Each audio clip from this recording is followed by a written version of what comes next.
वहां से ये शुरू हुआ विस्थापन का कार्य। और 1990 आते आते तक मैं आपको कुछ पढ़ के बताना चाहता हूं जो मेरे पास है। 1 मिनट 30 सेकंड लेता हूं आपके मैं।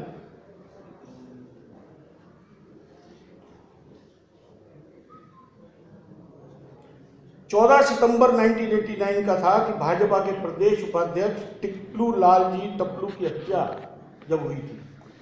और उस दिन से 1990 तक आते आते नारे क्या लगने लगे, ये भी मैं आपको पढ़ के बताता हूं जो उस समय के मेरे पास नोटेड है कुछ चीजें।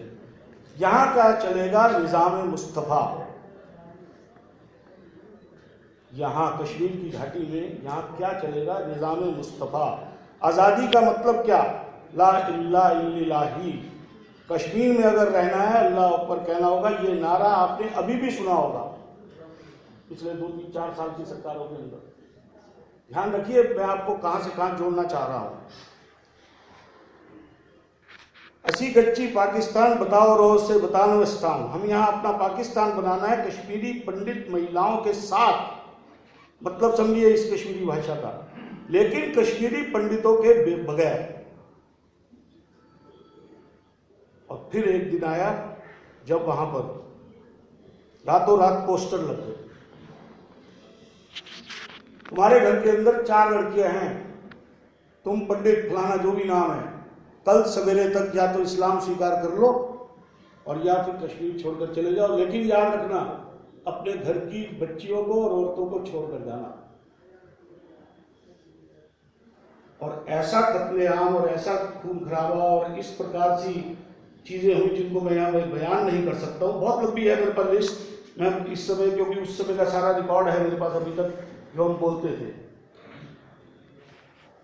महाराजा हरि सिंह ने 26 अक्टूबर 1947 को भारत में विलय के हस्ताक्षर करने के बाद भी ये चेतावनी दी थी। और ये हार या जीत पुस्तक में गुरुदत्त की उल्लेखित है कि उस समय के जो संघ के कार्यकर्ता थे उसमें से एक थे जो बाद में भारतीय जनसंघ के राष्ट्रीय अध्यक्ष बने, बलराज मधोक जी को। और बलराज मधोक जी को बुलाकर कहा कि सबसे पहले औरतों की रक्षा करना। वो कश्मीर का राजा था, फिर भी उसने कहा। ये है इनकी फितरत और ये है कश्मीर की कथा। बहुत संक्षेप में, क्योंकि समय कम है, नहीं तो मैं आपको बहुत सारी बातें बता सकता हूँ कश्मीर के बारे में। आज भी वहां पर क्या नारे लगे। बहुत सारे लोग कहते हैं भाजपा भी तो थी सरकार में। मैं भाजपा का पक्षधर नहीं हूं। विचारधारा की दृष्टि से भाजपा को अच्छा मानता हूं देश के लिए। लेकिन मेरी एक बात हमेशा याद रखिए, यहां से लेकर जाइएगा। जो बात मुझे 4ठी कक्षा में, जब मैं चांदनी चौक पार्क जो था आज रेलवे स्टेशन के सामने जहां पार्किंग्स हैं, यहाँ बहुत बड़ा पार्क था, वहां हमारी 7 शाखाएं लगती। और मैं एक शाखा में, सायं शाखा में बाल स्वयंसेवक था। एक दिन कोई शाखा में ऐसी लड़ाई हुई होगी, तो मैंने घर आकर, हमारी दादी थी हमारे साथ रहती थी, मैं हरिवाली में चमरवाड़े में रहता था, तिलक बाजार के। मैं कहा मैं कल से शाखा पर नहीं जाऊंगा। कहते क्यों नहीं जाएगा। मैं कह देंगे उसने मारा मेरे को, या जो भी था बचपन के जो बात थी। कहते याद रखो, ये निक्कर वालों ने जो निक्कर तूने पहनी है ना, खाकी निक्कर, अगर ये ना होते, वो एक नाम याद रखती, पातुरकर। उस समय वो पश्चिमी पंजाब में यानी पर जो पाकिस्तान है वहां प्रचारक थे संघ। अगर ये निक्कर वाले ना होते तो हम यहाँ ना बच ही नहीं सकते। और एक बात हमारी दादी मुझे कहती थी जो मुझे अच्छी तरह से याद है, और बाद में मैंने जब ये पुस्तकें पढ़नी शुरू की तो गुरु गोविंद सिंह जी, जिनकी अभी भी जयंती गई है परसों, उन्होंने भी इसका उल्लेख किया है। अब देखिए जरा चीजें कहां पर हैं, हमें पता ही नहीं गया। 70 साल तक हमारे को भुला दिया सब कुछ, सेकुलर के नाम के ऊपर। जाइए पाउंटा साहब में, आपको कह रहा हूं, पढ़कर आइए वहां लाइब्रेरी के अंदर गुरु गोविंद सिंह जी की लिखी हुई चीजें जो है, जो उन्होंने लिखी है। दिल्ली के पास है, 4-5 घंटे का रास्ता है सर। दादी ने कहा अगर पहली बात तो तेरे को कोई दोस्त मुसलमान नहीं बनाना, मैं कहा क्यों?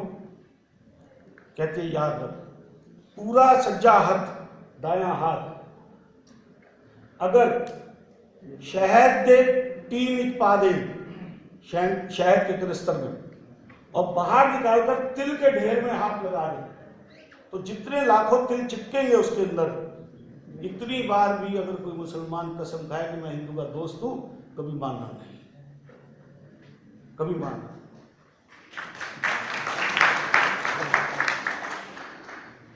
और दूसरी बात जो, यही बात गुरु गोविंद सिंह जी की भी कही हुई है, याद रखना, चारों लाल 2 जिंदा चिनवा दिए दीवारों में और 2 युद्ध में।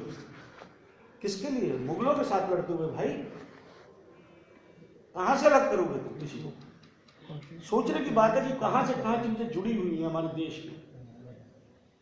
कश्मीर के अंदर कई बार साम दाम दंड भेद की नीति अपनानी पड़ती है शासक को।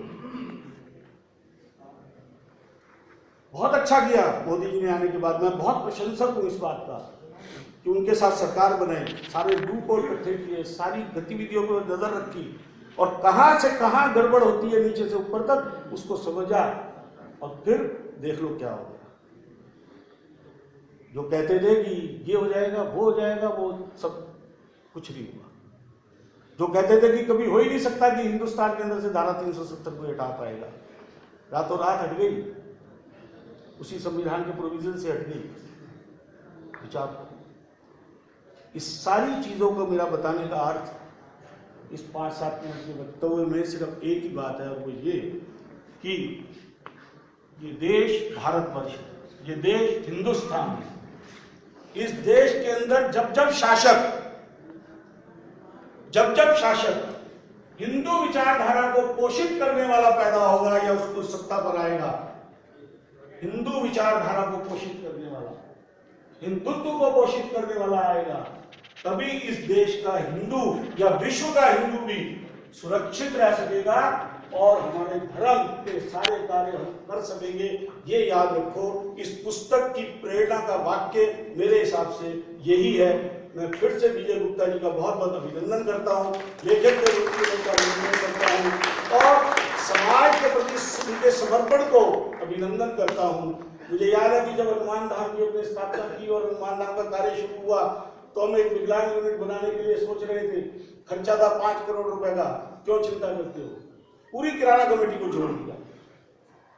इतनी बड़ी राशि हमारे विकलांग यूनिट को किराना कमेटी की तरफ से मिली। आज जो कार्य प्रारंभ हो रहा है उसको शुरू कर रहे हैं। आप सब आइए, पधारिए। नैनीताल में श्री हनुमान धाम विश्व का प्रथम तीर्थ है श्री हनुमान जी का, जहाँ 21 स्वरूप हनुमान जी के जो शास्त्रों में वर्णित हैं वो एक ही स्थान पर आपको दर्शन करने को मिलेंगे। जैसे दिल्ली में अक्षरधाम है, इसी प्रकार का एक भव्य रूप आपको देखने को मिलेगा। आप सबका पुनः अभिनंदन करता हूँ, विजय गुप्ता जी को धन्यवाद देता हूँ इस प्रकार की सुंदर रचना के लिए, और उनके यशस्वी जीवन की कामना करता हूँ। स्वस्थ रहें और इसी प्रकार का कार्य करते रहें। जा पर कृपा राम की होई, ता पर कृपा करे सब कोई। तो राम जी की कृपा है, आप सब पर।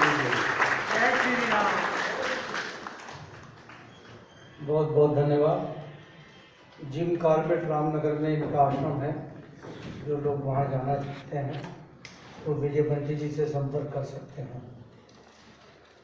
हमारे मध्य में